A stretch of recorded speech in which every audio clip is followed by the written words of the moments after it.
Estimados amigos y amigas, la Comisión Nacional Asesora para la Integración de Personas con Discapacidad, la CONADIS, y su comité asesor les dan la bienvenida a esta segunda jornada de difusión y seguimiento de la Convención Internacional sobre los Derechos de las Personas con Discapacidad. Para esta altura, el año pasado, desde CONADIS, nos habíamos ocupado junto con el Comité Técnico de impulsar la difusión de su contenido entre los tres poderes del Estado y sus agentes gubernamentales. Luego, con posterioridad, nos abocamos a la tarea de acompañar la realización del primer informe país que fue presentado en sociedad la semana pasada como un primer autoexamen nacional y que próximamente será elevado para análisis del Comité sobre los Derechos de las Personas con Discapacidad de las Naciones Unidas. Hoy nos toca nuevamente hacer historia diseminando sus trascendentes preceptos, esta vez entre las queridas organizaciones de la sociedad civil, para que ellas puedan en conjunto alimentar y fortalecer su valiosa misión de transformación social.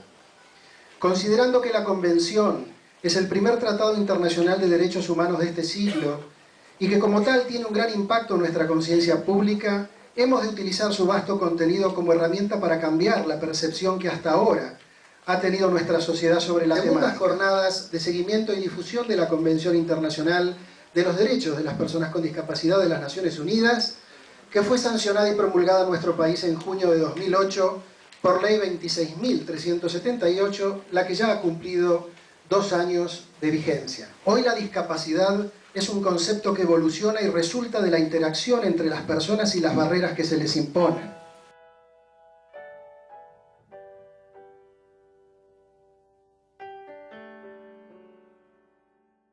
Yo soy Graciela Fichtman, soy abogada, estoy hace varios años en FENDIM, integro un equipo interdisciplinario donde orientamos a las familias y a las personas con discapacidad. Mi nombre es Elsa Bechani, presido FENDIM hace 5 años.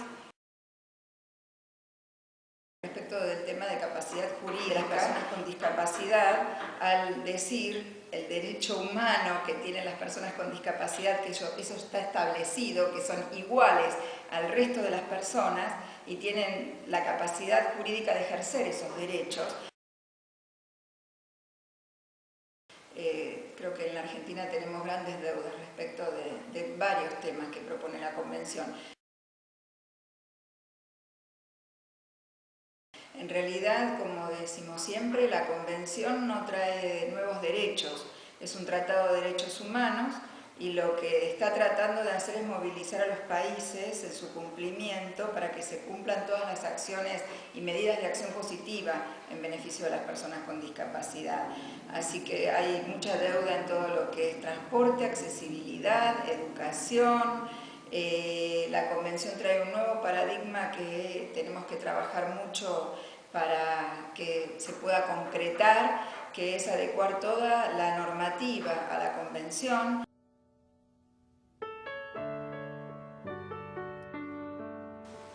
El clásico mito de la discapacidad vista como enfermedad y estigma paralizante será atravesado por la Convención e irá modificando la conducta social hacia una actitud integradora y participativa que se enfocará menos en diagnosticar al sujeto y más en analizar y clasificar la accesibilidad de su entorno.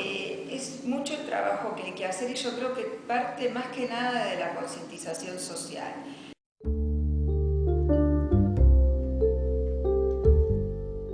Si hablamos de trabajo y queremos que las personas con discapacidad se empleen al igual que el resto de las personas, entonces también tienen que poder acceder, por ejemplo, al transporte, porque si no tienen un medio de transporte para poder trasladarse al trabajo, muy difícilmente van a poder trabajar. Así que hay muchas cuestiones, hay ajustes razonables justamente que se tienen que hacer en los lugares de trabajo. Un poco, Julieta, lo que te decía, que es un taller laboral atípico a otros talleres. Ellos hacen pedagogía más allá del trabajo que tiene que ver con el sostenimiento del taller. Por eso que es dinámico, es bonito. Y bueno, recién escuchaste que escuchaban música. Tratamos de que sea, que disfruten lo que hagan. Bueno, empezando por los coordinadores que tienen muy buena, excelente, y se acondiciona muy bien con los chicos.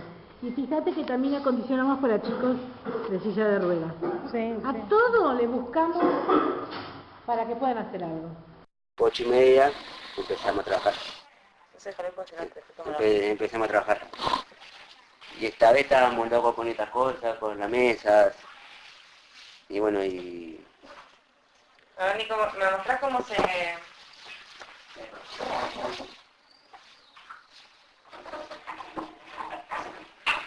Esto es ponemos acá, punto 1.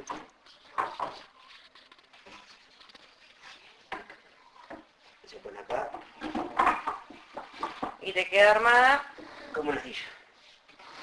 Una silla que queda como una silla. Y después, cuando vos terminás de usarla,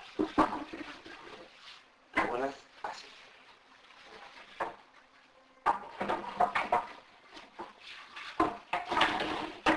Y queda como una valijita. Voy a llevarla así.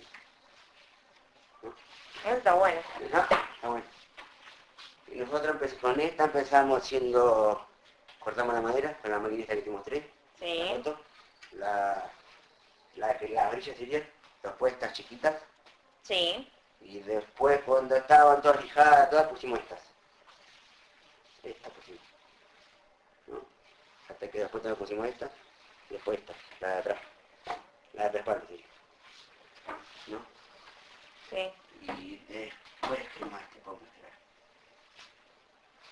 ¿Qué más te puedo mostrar? Que creo que a veces hablamos mucho de políticas públicas, hablamos mucho del trabajo de las ONGs, pero falta en la sociedad todavía que esto esté internalizado. Eso es un trabajo que creo que nos va a llevar Usted como organización, ¿qué cree que todavía sigue faltando de parte del Estado para conseguir que, digamos, justamente se cumpla con esta convención y con todos los pedidos que ustedes tienen a lo largo de toda su lucha, ¿no es cierto? De parte del Estado ya hay leyes que establecen que tienen que cubrir con un cupo laboral, por ejemplo, que el propio Estado no lo está cumpliendo.